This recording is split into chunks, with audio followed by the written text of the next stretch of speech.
আসসালামু আলাইকুম। আমরা 2 দিন ধরে বাংলাদেশে কিছু ভাষাপ্রেমী কিছু লোকজনকে দেখছি, বাংলা ভাষাপ্রেমী যারা বাংলা ছাড়া আর কোনো কিছু বুঝে না। বাংলার জন্য তারা জীবন দিয়ে দিতে চায়। প্রায় 30 লাখ মানুষ জীবন দিয়েছিল, 2 লাখ মা বোন এই ভাষার জন্য জীবন দিয়েছিল। শুনেন বক্তব্য। 1952 সালে পাকিস্তানি বাহিনীর সাথে যুদ্ধ করে তার উর্দুকে বাংলা ভাষা চাপিয়ে দেওয়ার জন্য আন্দোলন করছে, কিন্তু বাঙালি সে দমে থাকেনি। বাঙালি সেই উর্দু ভাষার উপর তারা বাংলাকে রাষ্ট্রভাষা করার জন্য যুদ্ধ করছে। 30 লক্ষ মা বোনের রক্তের বিনিময়ে আজকে আমরা এই বাংলা ভাষা অর্জন করেছি। I feel very proud. একটা বাংলাদেশি হয়ে I feel very proud. আমরা একমাত্র দেশ যে হচ্ছে ল্যাঙ্গুয়েজের জন্য আমরা আমাদের জীবন দিয়েছি, and it's so proud. দেখেন ইতিহাসের বিকৃতি কাকে বলে। 30 লাখ মা বোনকে বাংলাদেশের এই পাকিস্তানি মিলিটারি রেপ করেছে, 30 লাখকে মেরেছে আর 2 লাখকে রেপ করেছে। এই যে এক গাঁজাখুরি, এই যে এক কথা বলে বাংলাদেশের সাথে পাকিস্তানের এই সম্পর্কটাকে জীবনে কোনো দিন যেন ঠিক না হইতে পারে। প্রতিটা ঘটনায় 16ই ডিসেম্বর, 26শে মার্চ, 21শে ফেব্রুয়ারি যখনই এগুলো আসে নতুন করে এই ভাঙা ঢোল এগুলো বাজাইতে থাকে যে পাকিস্তান আমাদের এগুলো। আরে Pakistan military don't fuck you. Pakistani military খাচ্চর মাচ্চর এগুলোর করে না। পাকিস্তানের সুন্দরী মহিলা আছে। পাকিস্তানের মহিলাদেরকে এই আর 71-এর সময়ের অবস্থা তো আরও আমাদের জঘন্য ছিল। তো তারপরেও যদি কারোর মারে যদি লাগায় থাকে, কারোর বোনরে যদি লাগায় থাকে, তাহলে আমার জানায় না, আমরা দেখবো যে পাকিস্তানের বীজ কার কোথায় কোথায় আছে, এগুলো আমাদের জানা দরকার আছে। তো এগুলি নিয়ে ভাই কথা বলতে গেলে মেজাজ খারাপ হয়ে যায়, ভাষা সংলগ্ন রাখতে পারি না, সরি। বাট এগুলো দিয়ে আপনাদেরকে প্রতিদিন সেটার মধ্যে বাস ঢোকানো হচ্ছে এই এক রাজনীতি দিয়া। এই যে এখন বলা হচ্ছে না এই 21শে ফেব্রুয়ারিকে নিয়ে ভাষা, আরে বাবা বাংলা আমরি, বাংলা ভাষা আমার বালের ভাষা, এই বালের ভাষারে দুচেও নাই দেশের যারা আপনারে বুঝায়, তারা চোদেও নাই এটারে। কেমনে জানেন? বলি আপনারে, শুনলে অনেক কষ্ট লাগবে। আমার কথা আমি সুন্দর করে কথা বলতে পারি না, এটা আমার সমস্যা। কথা যেটা বলি ওটা মাথায় রাখেন।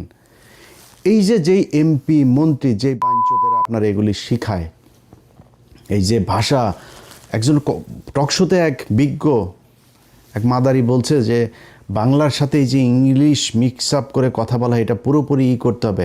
হাসিনা একবার করেছিল। বিলবোর্ড, টেলিভিশনে নিউজ, তারপরে আদালতে, বিভিন্ন জায়গায় কোথাও ইংলিশ ব্যবহার, শুধু বাংলা থাকতে হবে। শুধু বাংলা কেন থাকতে হবে? আপনাকে সাউ মারার জন্য বাংলা থাকতে হবে। এর আগে ব্রিটিশরা যখন একবার ছিল তখন এরকম আমাদের এখানকার কিছু আলেম টালেম ছিল, এরা করেছিল ইংরেজি শিখলেই আপনি কাফের হয়ে যাবেন, এগুলো বলা হইতো।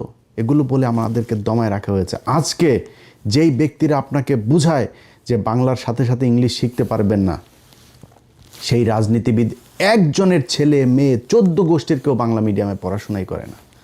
সবাই ইংলিশ মিডিয়ামে পড়াশোনা করে, ইংলিশ ভার্সনে পড়াশোনা করে, হাই স্কুল শেষ হলে সোজা চলে যায় ইউকেতে, সোজা চলে যায় ইউএসএতে, কানাডাতে, অস্ট্রেলিয়াতে, ওয়েস্টার্ন কান্ট্রিতে। সেইখানে গিয়ে তারা পড়াশোনা করে। আর আপনারে বোকাচোদা বানায় রাখার জন্য এখানে বুঝায় শুধু বাংলা শিখিবেন, ইংলিশ শিখা যাবে না। জিন্দাবাদ এটা পাকিস্তানি শব্দ, উর্দু শব্দ, ফার্সি শব্দ। আর ওনাদেরকে বলতে হবে জয় শ্রীরাম, জয় বাংলা। Fuck you. জয় বাংলা, জয় শ্রীরাম মারাইতে আসছে না এখানে। এটা বাংলাদেশ, 95% মুসলমানের দেশ এটা বাংলাদেশ। এই দেশে জিয়াউর রহমান এই বাঙালি থেকে বাংলাদেশি বানিয়ে দিয়ে গিয়েছিল। এই দেশে জিয়াউর রহমান এই জয় শ্রীরাম আর জয় বাংলার থেকে জিন্দাবাদ বানিয়ে দিয়ে গিয়েছিল। বাংলাদেশ জিন্দাবাদ। আমরা পাকিস্তান জিন্দাবাদ থেকে বেরিয়ে এসেছি, কিন্তু আমরা পাকিস্তানের সাথে, আমরা পাকিস্তানও মুসলমান, আমরাও মুসলমান। তাদের জিন্দাবাদ, আমাদেরও জিন্দাবাদ। দেশ আলাদা হইতে পারে না, আমার ধর্ম আলাদা হয়ে যায়নি। পাকিস্তানের মুসলমানরা আমাদেরকে কতটুকু মহব্বত করে, কতটুকু ভালোবাসে, ইউটিউবে যায়েন। বাংলাদেশের অনেক ব্লগার দেখলাম পাকিস্তানে গিয়েছে গেল 1 বছরে। তাদের ভিডিওগুলো দেখেন। পাকিস্তানের একটা মানুষ যখন শুনে আপনি বাংলাদেশ থেকে গিয়েছেন, জড়ায় ধরে, খাবারের বিল নেয় না, গাড়ির বিল নেয় না। ওইখানে যে পাঠাও, উবারের মতো আপনার রাইড শেয়ার মোটরসাইকেল আছে, মোটরসাইকেলে শুনছে যে সে বাংলাদেশ থেকে গিয়েছেন, ভাড়া নেয় নাই। দেখেন ইউটিউবে। আর সেই পাকিস্তানের মানুষের সাথে আমাদের দ্বন্দ্ব বাঁধিয়ে রাখা হয়েছে। আজকে বাংলাদেশের যদি ইন্ডিয়ার সাথে যুদ্ধ বাঁধে, সবার আগে এই পাকিস্তান আপনার পাশে এসে দাঁড়াবে। ভাই ভুলা যান পাকিস্তান কি করবে না করবে, পাকিস্তানের সাথে আমার কি সম্পর্ক, সব ভুলা যান, আমার দরকার নেই। কিন্তু আপনি পাকিস্তানের সাথে এই সম্পর্কের এই যে কৃত্রিমভাবে তৈরি করে এটার মাধ্যমে যখন আপনি ভারতের সাথে সম্পর্ক ভালো করার জন্য চেষ্টা চালাবেন, তখন আপনার এই দেশকে সারা জীবন আপনার মৃত্যু পর্যন্ত এটাই গোলামি রাজ্য হিসাবে আপনি করে। আজকে আজাদি শুনলেও তাদের কষ্ট লাগে। আর ওটা আজাদি মানে এটা কি? আমি আজাদি চাবো না, আজাদি শব্দটা শুনে তাদের কষ্ট হইতেছে। ইনকিলাব জিন্দাবাদ, এই জিন্দাবাদ বাংলাদেশে যতদিন থাকবে ততদিন বাংলাদেশ থাকবে, এবং যতদিন এই জিন্দাবাদ বিএনপির সাথে থাকবে ততদিন বিএনপি বাংলাদেশে থাকবে, তারপরে বিএনপি থাকবে না। কেন থাকবে না জানেন? আপনি যেদিন বাংলাদেশি থেকে বাঙালি হবেন, পশ্চিমবঙ্গ, ওয়েস্ট বেঙ্গল আর ইস্ট বেঙ্গল হয়ে যাবে, এবং ওই বাঙালি আর আমার মধ্যে কোনো পার্থক্য থাকবে না।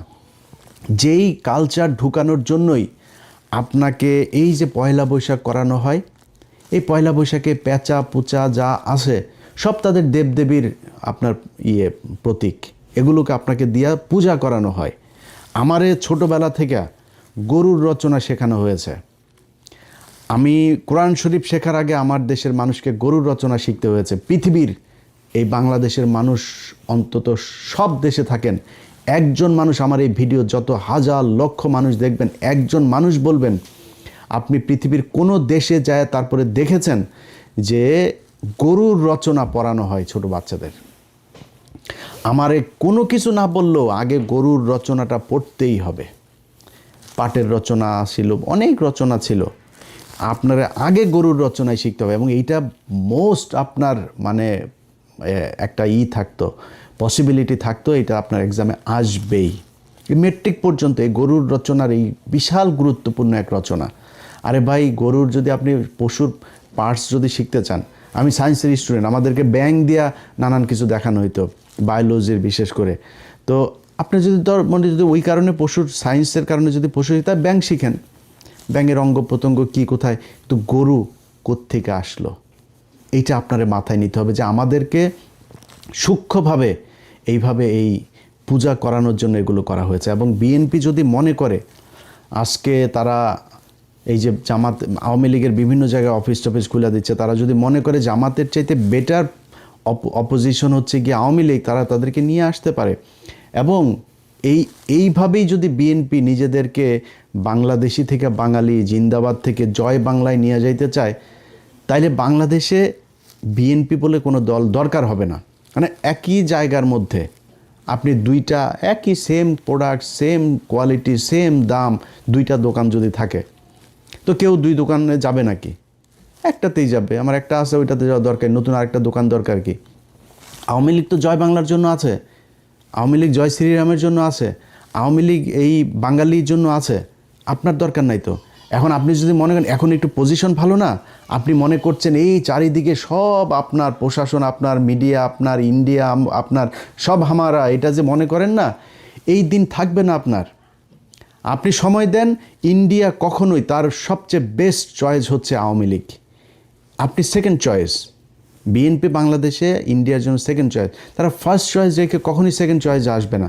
সো তারা 2 দিন পরে সামনে নির্বাচনে যখন আপনি আওয়ামী লীগকে রাজনীতি করার সুযোগ দিবেন, জামাত ইসলামের এই পলিসিও মাথায় আছে, তারা যদি পরিস্থিতি খুব খারাপ দেয়, তারা রাজনীতি করবে না। আমি এটা জামাতের মানে কেন্দ্রীয় কোনো পলিসি না, আমি জামাতের কেউ না, যেহেতু আমি তাদের কোনো একজনের সাথে কথা হচ্ছিল, মানে উনি বলছিলেন যে ভাই আমাদের বেশি চাপাচাপি করলে আমরা পলিটিক্স বাদ দিয়ে দেব, আমাদের মানুষ তৈরি করার দরকার, আমরা মানুষ তৈরি করব, 10 বছর 20 বছর 25 বছর পরে দেখা যাবে কি হয়। যদি সরে যায়, আপনি আওয়ামী লীগকে নিয়ে রাজনীতি করবেন, আপনি মনে করছেন যে ও আমরা তো এখন উপরে আছি, আওয়ামী লীগ আমাদের পিছনে এসে চামচার মতো ঘুরবে।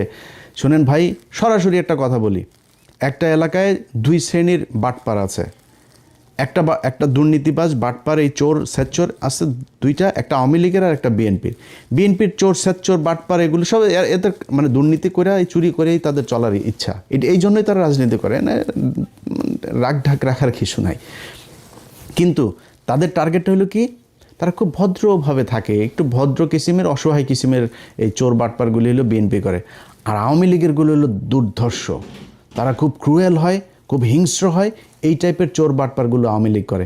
আপনি তারে প্যারালালি চলতে দিবেন আর আপনার পিছনে সে চলবে, এই ক্ষমতা আপনারও নাই, এই মিডিয়াও সেদিন থাকবে না আপনার পক্ষে, এই ইন্ডিয়াও থাকবে না, প্রশাসনও থাকবে না।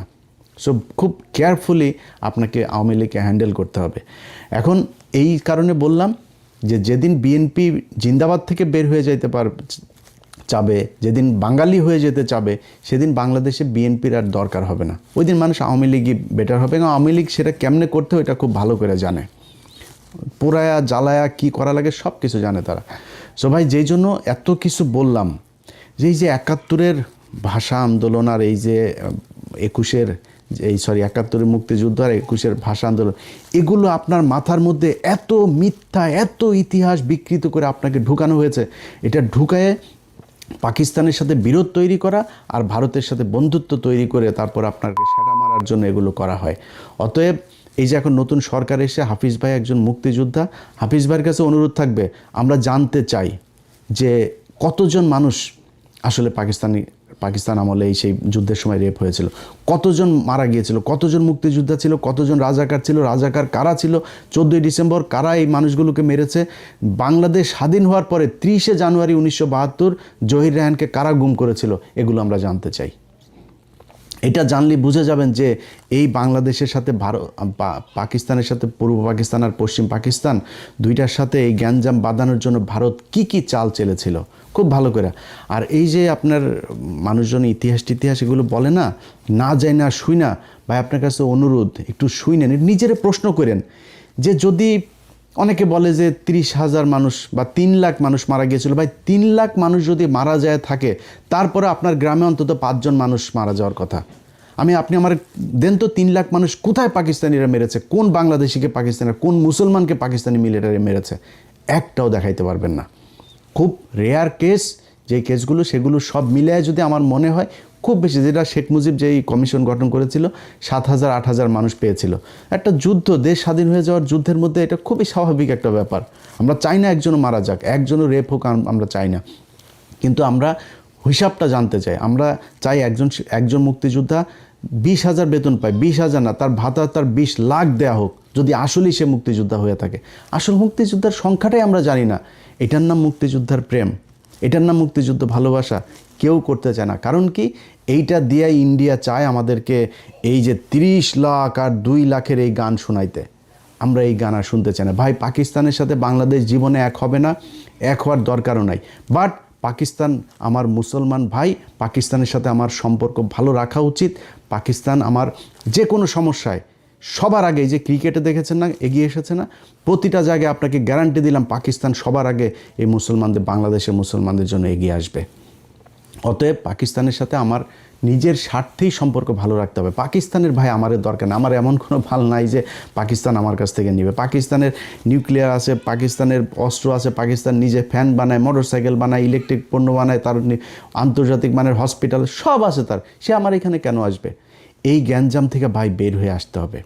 আসলে যদি এই পাম শুনতে না চান, পাম শুনে যে চেতনা দেখান কোনো সমস্যা নেই, চেতনা দেখায় না খায় মরবি, না চিকিৎসা পায় মরবি। যারা তোদের চেতনা দেয়, এই পলিটিশিয়ান কারোর ছেলে মেয়ের দেশেও থাকে না, দেশে পড়াশোনা করে না, ওরা দেশে চিকিৎসাও নেয় না, ওরা বাংলা মিডিয়ামেও পড়ে না। কোনো সরকার এই স্কুলে যায় বাংলাদেশের এই এমপি মন্ত্রী ছেলেমেয়েরা পড়াশোনা করেন, এরা সব বিদেশে পড়ে, ইংলিশ মিডিয়াম, ইংলিশ ভার্সন এখানে পড়াশোনা করে। আপনাকে বোকাচোদা বানায় রেখে দিয়েছে। আল্লাহ হাফেজ।